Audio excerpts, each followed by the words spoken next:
দুপুর বন্ধুরা, জয় জগন্নাথ, জয় বড়মা। সবাই সব দেব দেবীকে প্রণাম জানিয়ে আপনাদের কাছে আবার একটা ভিডিও নিয়ে এলাম। আপনাদের শুভ দুপুর জানিয়ে সবাইকে ভালোবাসা জানাই।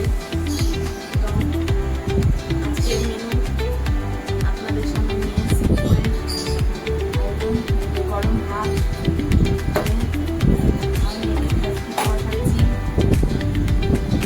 আলু ভাজা,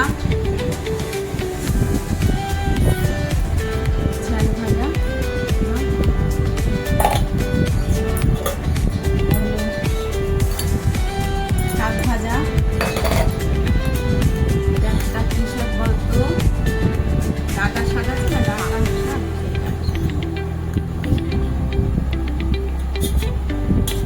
আলুটা খাবি, আবার ডাটা শাক খাবো, ঠিক আছে? না, তারপরে আরো কি আছে দাঁড়ান দেখাচ্ছি বন্ধুরা। আজকে আমার কৃতিত্ব কিচ্ছু নেই, আমি ভিডিও দিতেই পারতাম না আজকে, কিন্তু আমার কর্তামশাই সব রান্না করেছে। কারণ আমার চোখের দারুণ সমস্যা হচ্ছে, কি বলবো, তবুও আপনাদের কাছে ভিডিও বানিয়ে আসি এবং আপনাদের সাথে শেয়ার না করতে পারলে আমার ভালো লাগে না। তাই তিনি রান্না করেছেন আজ সব কিছু।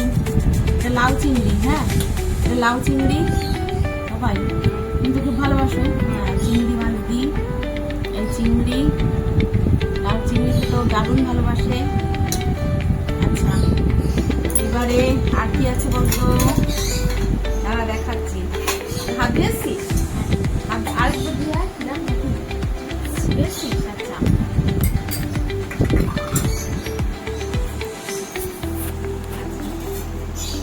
এবারে ডাল,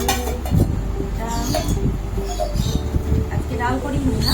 ডাল করনি আজকে? না, ও আচ্ছা, আজকে মাছের ঝোল। আচ্ছা আচ্ছা, ও তো মাছের ঝোল দিয়ে খেতে ভালোবাসে। হ্যাঁ মাছের ঝোল দিয়ে খেতে ভালোবাসে। আর মাছ করেছে, আমরা আল মাছ করেছে কর্তামশাই, আর মাছ আমার মেয়ে খুব ভালোবাসে।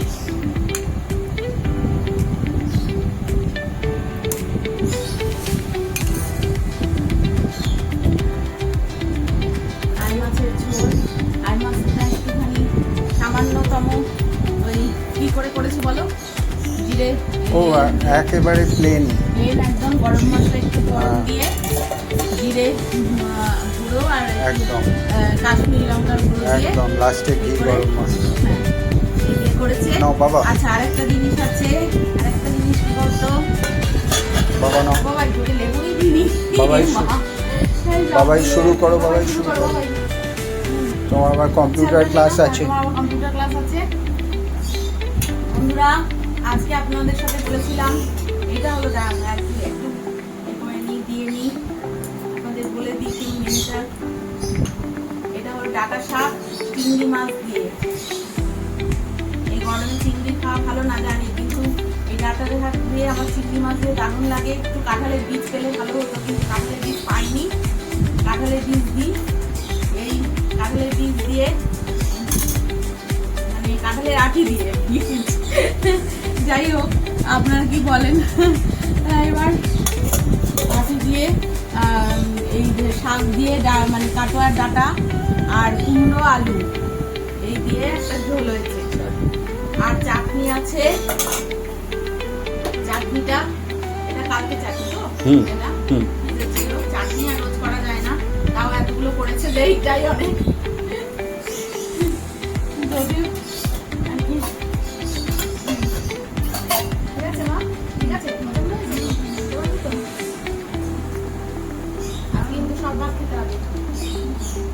বন্ধুরা আপনাদের সঙ্গে বলেছিলাম যে জগন্নাথের একটু সংক্ষেপে বলছি, হ্যাঁ বেশি বড় করবো না।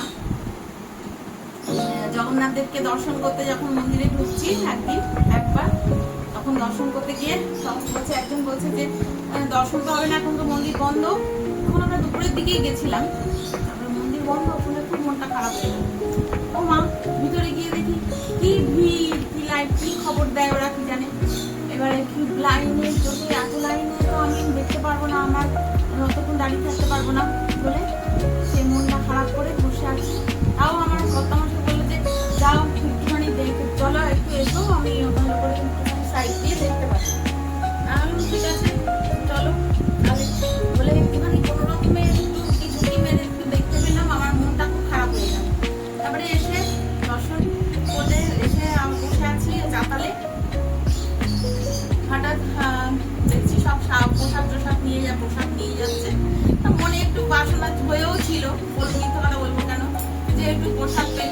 স্বাভাবিক, জগন্নাথ দেবের প্রসাদ সবাই চায়, প্রসাদটা পেলে ভালোই হতো, এই ভেবে ভাবছিলাম মনে। তখন একজন দেখি বলছে যে কি কোথা থেকে আসছে, কলকাতা থেকে।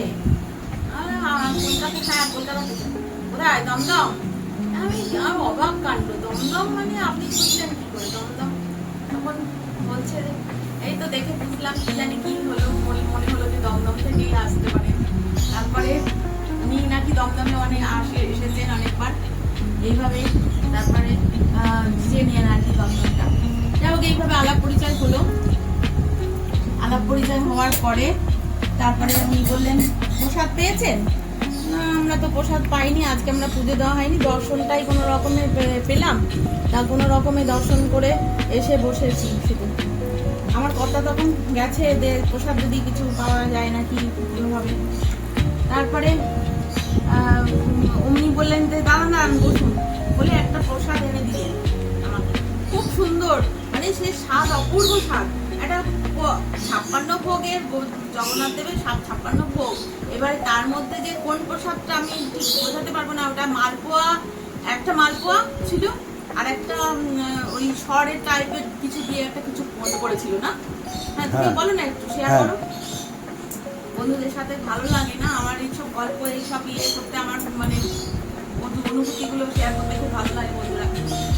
তারপরে তখন তারপরে উনি দিলেন আমাকে দিচ্ছেন, আমি বলছি যে ঠিক আছে, আমি নিয়ে রেখে দিয়েছি যে উনি আসবেন, আমার আসবেন, তারপরে উনি আসলে আমি একসাথে খাবো। তারপরে এই তোর বাবাকে কথা বলছি বলে তুই আসিস, এইটাই বলি, ওনাকে তো নাম ধরে বলি না। যাই হোক, এবার এরকম করে এবার উনি আসলে খাওয়া হবে, তাই বলছি না না আপনি প্রসাদ খেয়ে নিন, দাদার জন্য রেখে দে, আমি দাদার জন্য রেখে দিয়েছি। হ্যাঁ বলে আমি তো কি অবাক কাণ্ড, নামছি না এখনই উনি এসে যাবে, এখান থেকেই হয়ে যাবে, আর দিতে হবে না। বলছি না না আছে, আরো প্রসাদ আসছে। তারপরে বলে আমি বলি জগন্নাথের তোমার এত কৃপা, ও তার মধ্যে হয়েছে কি একটা ঘটনা, আমি ভুলেই যাই, আজকাল খুব ভুলে যাই বন্ধুরা। হ্যাঁ, মধ্যে হয়েছে কি একটা একদম নিমেষের মধ্যে আমার কথা এসে বললো কি যে দেখো না গিয়ে ফাঁকা পুরো, তুমি যাও গিয়ে দর্শন করে এসো, দর্শন করতে পারলে না, মন খারাপ হয়ে গেছে, একদম নাকি ফাঁকা। এবার সত্যি এত সুন্দর ভাবে গিয়ে ধরে দাঁড়িয়ে আমি দেখলাম জগন্নাথ দেবের, মানে জগন্নাথ দেবকে দর্শন করলাম, এত ভালো লাগলো, মনটা জুড়িয়ে গেল একদম। তারপরে আমি বললাম প্রসাদটা ওনার কাছে দিয়ে, তখন আমি গিয়ে দর্শন করে উনি আবার তার মধ্যে আরো কিছু প্রসাদ আমার কর্তাকে দিয়েছে, দিয়ে বলছে যে এবার তুমি খাও, বৌদির জন্য রেখে রেখে বলে কত রকম প্রসাদ আমরা পেলাম বলো, প্রায় একটা হাড়ি দিয়েছিল। হ্যাঁ, সেই মধ্যে অনেক রকম প্রসাদ, সে এত অপূর্ব, মানে সব ছিল।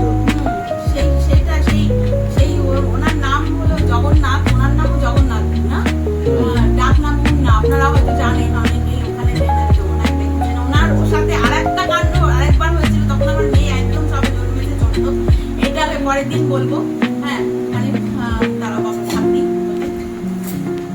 এটা পরের দিন বলবো কি ঘটনা, বিশাল একটা ঘটনা, মানে সেই ঘটনাটা আমি ভাবতে পারিনি কোনোদিন যেরকম ভাবে করতে পারি জিনিসটা, সে যে কি অপূর্ব মানে অনুভূতি, কি বলবো।